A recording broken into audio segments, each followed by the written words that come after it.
Hey there everyone, my name is JW. Welcome back to the channel. Today I've got another awesome video for you. And today we are doing another episode of What Do They Use? The show / series where we take a look at little toy men, plastic army men that is, and see what they're using, what equipment they're using, what weapons they're using, and stuff like that. And by a good margin win on the YouTube community page, we are taking another look at the big bucket of army men. And this time we are looking at the Americans, World War II American soldiers from that set. So let's get into it, shall we? Now as we take a look at this, you will note that there are two different colors. The one on the left being the original set, and the one at the right being an add-on set that is using the same molds.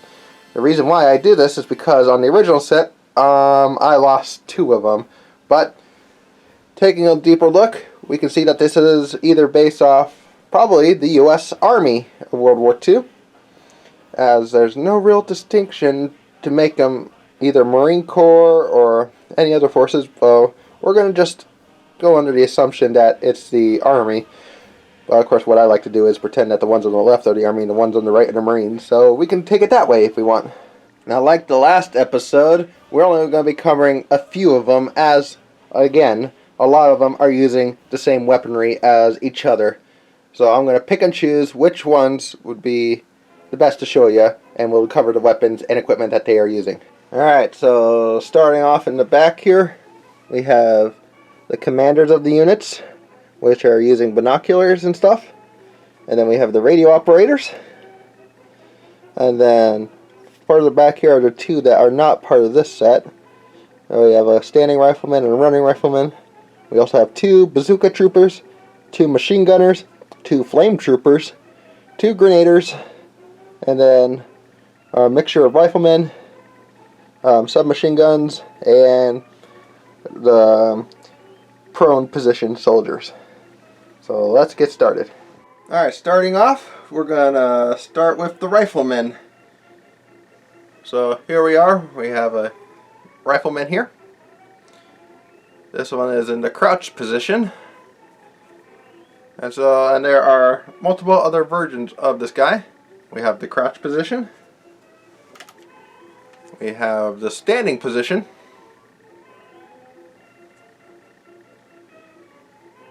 We have what I like to call the guard position, or standing on top of a hill or something.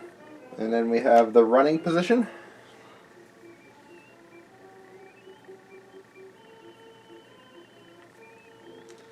And then we have the prone position, where he's just crawling.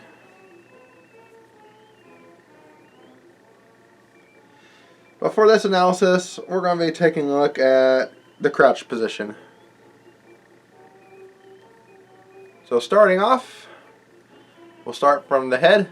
He is using, like all of them, the M1 steel pot, which I have for you guys. And here we have the M1 steel pot. It was the most commonly used helmet of the U.S. forces. So pretty easy just to put on and everything. Get all the straps out of the way. Come on, there we go. There we go. Got our steel pot on. Another thing to note is it's not really, I could really tell, but like the last one, the Germans had a canteen on them, so I'm guessing the rear thing right here is probably their canteen. And the canteen that they're using is the M1942 steel canteen. Pretty iconic canteen from World War II.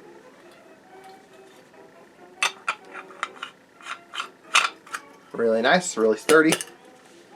So, yeah, there's the canteen. And now going back to him, of course, the main attraction is what weapon is he using? Well, he is using none other than our glorious M1 Garand. Right here. We have our trusty M1 caliber 30 M1, or the M1 Garand, or Garand, depending on who you're talking to and everything. And so, yes, it's a glorious rifle firing 30-06 from an 8-round end block clip. And it's top loaded, and of course, as many of you might know, when it's empty, it emits a sound that's very familiar to all of us. So next, we're going to take a look at what I like to call them the sergeants, or the ones with the submachine gun. And the submachine gun he's using would be the M3 grease gun. Now the grease gun being the replacement for the Thompson, being a lot cheaper to produce and easier to produce than the Thompson submachine gun. And the M3 grease gun is a pretty cool submachine gun, firing the 45 ACP cartridge, same as the Thompson. And so I'll just throw a picture up right here for you guys, as I do not own one, but I plan maybe one day. Alright, next up we shall take a look at the grenade thrower. As you can see, his vest is totally loaded with grenades. He just has grenades everywhere. And the grenade he is using, based on it being America, would be the Mark II frag grenade.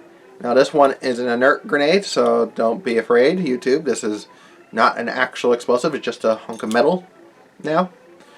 So yes, this is the Mark II frag grenade, or fragmentation grenade, or just Mark II grenade. Pretty iconic looking grenade when you think of a grenade. Next up, we are going to look at the flamethrower unit. This guy right here. Now what's interesting is they decided to go with the M1 flamethrower, not the more iconic, what we all know, the M2 flamethrower. So yes, he is using the M1 flamethrower, or M1A1 flamethrower, depending on the backpack style here on the fuel tanks. But I'll throw an image up right here again for you guys. Get my hand in position. There we go. Boom. So there we go. There's the M1 or M1A1 flamethrower, which is the early use of U.S. flamethrowers. So just another quick look at them. Alright. So next up we have the radio guy, where he's just holding his grease gun off to the side and has his handheld radio, and the radio he is using is the SCR 356 handheld wireless radio system, which was pretty revolutionary for the time. And well, of course, wireless radios were starting to become more and more commonplace, but this was like a handheld one instead of having a big box on your back with an antenna and everything. Next up, we have the commander, or an officer, or just someone directing artillery or something. So what's notable about him is his binoculars, and he is using the M13A1 set of binoculars, which I'll put an image right here. So yeah, just an officer with binoculars telling people what to do. And now we get into the big boys. So first up we have our machine gunner. Now, judging by the size of this is without a doubt an M2 Browning machine gun, or the Modus. Big 50 BMG round. So yeah, as of course that one is kind of an impossibility for me to own, so I'll just very respectfully put a photo up right here for you. Boom.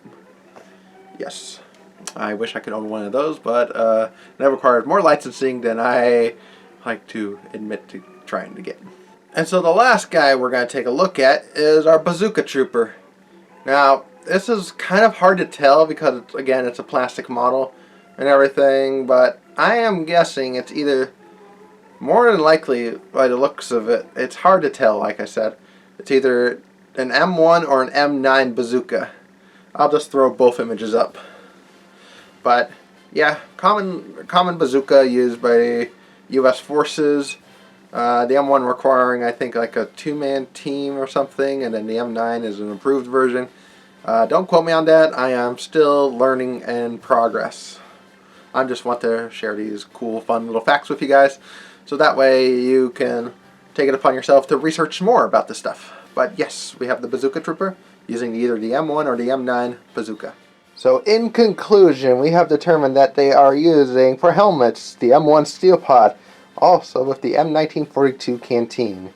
We also determined that they're using the M1 Garand rifle, with the M3 grease gun, the Mark II frag grenade, the M2 Browning machine gun, either the M1 or M9 bazooka, the M1 flamethrower, and other equipment as well, such as the SCR 356 radio and the M13A1 binoculars. So thank you guys for watching. If you guys like this video, please hit that like button wherever they're going to move to. Hit the subscribe button as well. I love in addition my wonderful subscribers. Thank you guys so much for doing what you do. Either liking, subscribing, sharing, and all the other stuff.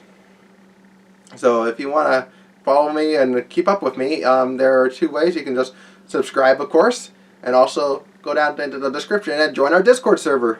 So you can come chat, join, hang out, post your videos, post your memes, post pictures. I'd like to see new things, so as long as it's appropriate. So with all that said, remember to like, subscribe, and I'll see you guys in the next video. Bye-bye!